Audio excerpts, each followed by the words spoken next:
Hey, happy Saturday, everyone. This is Nick Miller checking in for a solo episode of Vikings Happy Hour brought to you by Climbing the Pocket. First off, I want to start by thanking our sponsors, Lake Monster Brewing, That's Badass Word Art, and Eastside Jiu-Jitsu. They make everything possible. Hope you guys are now recovering from another Vikings loss. I personally have been out of the country for the last 2 weeks. So I wanted to get back. I'm still a little jet lagged, but couldn't resist dropping my Vikings takes here for you guys. I was joked this morning on Twitter, so I've been out of the country for 2 weeks, and the Vikings are 0-2. So I think you can take those 2 losses and blame them squarely on me. If we go 15-2 the rest of the season, which I don't know that we will, but if we do, then we know that it was definitely just me jinxing the team. But anyway, I just want to come in here for about 10 or 15 minutes and drop some thoughts on where I see the team so far this year, and maybe what we can expect over the next few weeks. So let me start off with some bad news, and I can go to some good news. So we can't run the ball. We cannot hold on to the ball. We're starting every offensive drive, it seems, by dipping our hands in butter and seeing how we can fumble the ball or any sort of goofy mistakes. It seems like our luck from last year and turnovers and the ball just bouncing our way from different times has ended. And that's the give and the take of NFL. And so our luck's coming to an end on that front. We can't really stop the run. I know the Eagles are a great offensive running team with those offensive linemen, starting with Jason Kelsey in the center. And so we can't stop the run. We can't hold on to the ball, and we can't throw the ball. Those are the 3 kind of pillars of combination that if you'd have told any football coach in the 80s or 90s, that's a recipe of disaster. So we can't win in the trenches. And we're dealing with some injuries. We lost Ali Udo for the season. Christian Darrisaw's been banged up. I think Marcus Davenport played just a few snaps, tried to give it a go on Thursday night. So we're not in the best place on that front either. However, getting in some good news. First of all, as we're recording this on Saturday, we're going to watch a full day of football tomorrow, and the Vikings cannot hurt you. There'll be at least another week until that happens. But that being said, we are doing things that a lot of modern NFL team should do that we can accomplish. One, we're throwing the ball really well. Kirk Cousins has been, fantastic. He's had a few turnovers. I think that, watching back that KJ Osborne interception throw last week against the Buccaneers is not his fault. Just trying to squeeze in a tight window. Those kind of fluke plays happen. The 2 fumbles on sacks, that's kind of the fire you play with when you have one heavy blitzing teams that have good players off the edge and an offensive line that's banged up a little bit, with your starting left tackle. But beyond that, I mean, Kirk Cousins has done everything that we've asked of him. He's killing it. I think he's averaging about 350 yards or around there per game throwing the ball. Justin Jefferson has been nothing short of amazing. He's got 300 yards through 2 games, which is incredible. Hasn't found the end zone in part because of what is, I don't know if it's the worst rule of football, but it's certainly the most frustrating for your team when you fumble out the back of the end zone for a touchback. So I'm sure he's frustrated. Emphasized his new captain role as something that saying that he can't do that and taking responsibility for that. Jordan Addison has been amazing the first 2 weeks. 2 weeks, 2 touchdowns. Not really much you can ask better from the rookie. KJ Osborne has been up and down so far. He's had a nice few plays, and TJ Hawkinson has been great. Obviously scoring 2 touchdowns on Thursday night. A little bit of quiet week 1, but he's come back from his injuries during training camp fairly well and really reacclimating with the team. So when you look at it from that perspective, the offensive throwing the ball is cooking. When it comes to running, I'm not really sure, what the big deal is there. I think that, you have some injuries up front and you are creating turnovers where, you get yourself behind in the game and you're trying to feed, your best player on your team and Justin Jefferson it can cause some issues. But what they're doing, and Kevin O'Connell said it himself, that running attack is not sustainable moving forward. You can't rely on the passing game to continue like that. So, we also were facing two incredibly good fronts these past 2 weeks in the interior of those defensive lines. I would expect over the next few weeks that the Vikings will have a much easier time moving the ball up the middle, and especially with which I'm sure is going to be a recommitment to the run this upcoming week against the Chargers. They were going to see that improve over the next few weeks, and if not, then yikes. It's going to be a tough sled moving forward. A lot of straight drop back passing from Kirk Cousins will limit the ability. We all know that play action success isn't determined by running the ball, but if those bootleg and those bootleg counters and the defense reacting to that and some of the things that work so well in week 2, those things might start to struggle if we can't move the ball on the ground. On defense, it's been pretty interesting. I think that our defense is showing up better than expected. I think that the defense is built, if you just look at roster construction, it's built to help try to stop the pass. We have kept 6 safeties. There's been a lot of, big nickel, big dime looks so far on defense.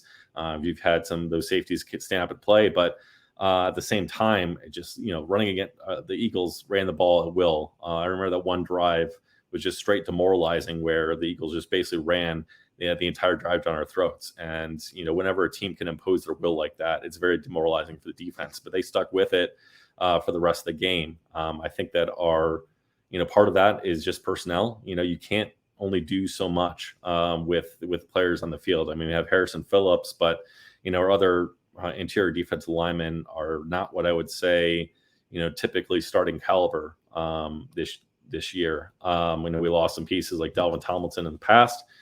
Sometimes you just can't, keep paying players to continue. And we always knew that this year was kind of going to be a rebuilding year on defense after last year, and especially switching, coordinators and switching the overall general scheme to the Brian Flores defense. I would say on the scheme front, though, there are many times in which we did not have a big front, having a lot of small players up at the line of scrimmage, which is great in being nimble and responding to, pass game. And it's shown that.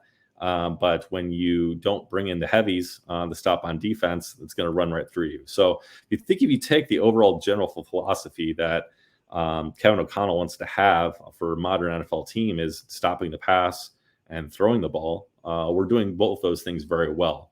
Now, if we were to stop the turnovers, which is consistent no matter what era of football you're in, we might be 2-0 right now. But we can't stay clean and play, football that way and hold on to it. So between those factors, we're sitting here at 0-2.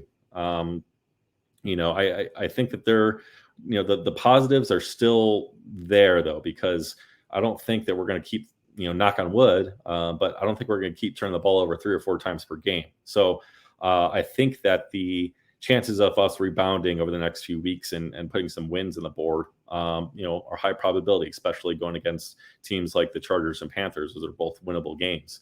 What I will say, though, is we have lost 6 straight games as a team. So going back to the playoffs last year and 3 preseason games, and then, the 2 so far this season, I know that the preseason games don't count for much and we don't take those very seriously. But, when you go 0-6, straight in anything, you kind of have a monkey on your back. And so I think that this upcoming week against the Chargers, especially being at home, is going to be pretty important for the Vikings to rally and really let that culture shine through. Because if you get to 0-3 with another loss at home, I think that that's going to be fairly demoralizing for this team. So it's tough to say so early in the season that these games are must win. But if you're getting down to 0-3, heading into the season when you have big expectations against 2 teams like the Chargers and the Tampa Bay Buccaneers, which you expected to win, that's a real problem to start the season. Talking at things on the individual level, looking at friend of the show, Vikes Insider on Twitter at Vikes Insider, posted some of the PFF scores over the last few weeks. And, a lot of notable typical players up. Justin Jefferson's obviously killing it, but we couldn't be happier with the play out of Ivan Pace so far. I think that he's got an insane 94, 95 grade in rushing the passer right now, which is just amazing. I know it's a very small sample size, but if he stays up anywhere near that clip, he's going to be in contention of rookie of the year and all that. But I'm getting the cart way before the horse on that front. I think some of the safeties and defensive backs are playing well. Mekhi Blackman's having a good start to the year. I think Danielle Hunter has 4 sacks already this year, so he is as advertised. Some of our other depth players so far, haven't really done best. I mean, we've run 0-2, but I think that there's some good building blocks, throughout the year that, once we get this scheme refined, maybe we can find some better ways to stop the run, that we might be able to, right the ship a little bit here heading into the season. But, kind of stepping out broader, just kind of looking where things stand overall and what our expectations were going into the year. I think I and others for a while have been saying that this is probably not a Super Bowl contender. And that's something that I think a number of Vikings fans weren't willing to accept heading into the season, especially coming off 13-4. But we moved on from a lot of veterans. We brought in a lot of young players coming off their first contract for prove-it type roles that maybe had some injuries in the past, like Marcus Davenport or Byron Murphy. And we're rebuilding on defense. So to expect us to come out and just blow the NFL away and make our magical run to the Super Bowl this year, I just don't think we're in the cards. So we're seeing a little bit more of the rebuilding side of the competitive rebuild, and that's fine. I think that is needed, especially on the defensive front, in order to make this team a true contender moving forward. So if you had that expectations correctly, I mean, you were probably expecting, these first 2 weeks going against the Eagles that we'd be 1-1 anyway. So, there's still 15 weeks left in the season. There's a lot of football to be played. There's still a lot of winnable games. We're doing a lot of things well, on both sides of the ball. We just clean things up. I think that this still can be, a salvageable season. If we have the expectations of maybe, sneaking into the playoffs, even winning the division, and then, seeing where things go in the playoffs from there. But even let's say worst case scenario, we keep, injuries pile up, turnovers don't stop, we keep playing sloppy football.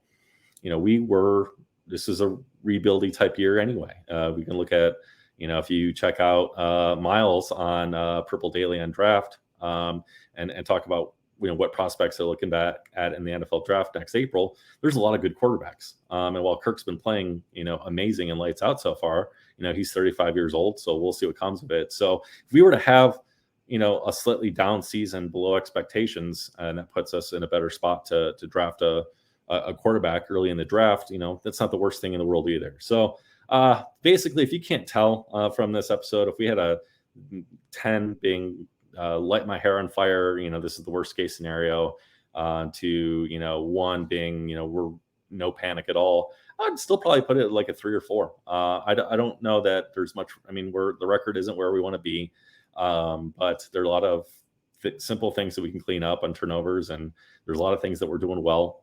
So I'm still feeling okay about where things are on the season so far. We'll check back over the next few weeks and kind of gauge where we are, but I would just stay tuned, stay patient. I know there's a lot of people on Twitter that want to go for Kwesi Adofo-Mensah's head and are starting to doubt, Kevin O'Connell and the whole, Viking scheme and their approach. And I would just say, stay patient. I mean, we had a magical season last year where things bounced our way. We're probably, as a team wise, if you look at the advanced metrics, closer to, a 500 or slightly above team. And we've had a few bad bounces this year, and that's putting our record a little bit lower, than what it should be. But overall, we're kind of, middle of the road team, but we have a lot of young players and a lot of opportunity to advance moving forward. And so, we moved on from Rick Spielman and Mike Zimmer for a reason. The roster and the culture was in a bad place. The salary cap was in a bad place. We started to right the ship on any number of those, actually all those areas. And, looking into this year, we continue to make strides. We find either a franchise quarterback, lock Kirk up, and add a few more pieces. I think that we can be a good team moving forward. So for all these, just give them time to get things settled. Let's give them. This is the first time that Kevin O'Connell's team has faced adversity. I can't speak. Adversary. They didn't lose back-to-back games last year. And so they lost back-to-back games this year, and they need to turn around, and let's see what happens over the next few weeks. So overall message, things didn't go as we expected. Things are still, I think, okay. Just be patient, and let's see how the next few weeks fold out, and then from there we'll have a better sign of where exactly this season stands. So I want to thank all of you for joining me today on this Saturday. I enjoy tomorrow and watching the rest of the NFL. Hopefully your fantasy teams do well, and I'll be signed out and join you guys here again. If you like our content, you want to hear more throughout the year, follow us on YouTube and subscribe, and we'll see you later. Thanks for checking in.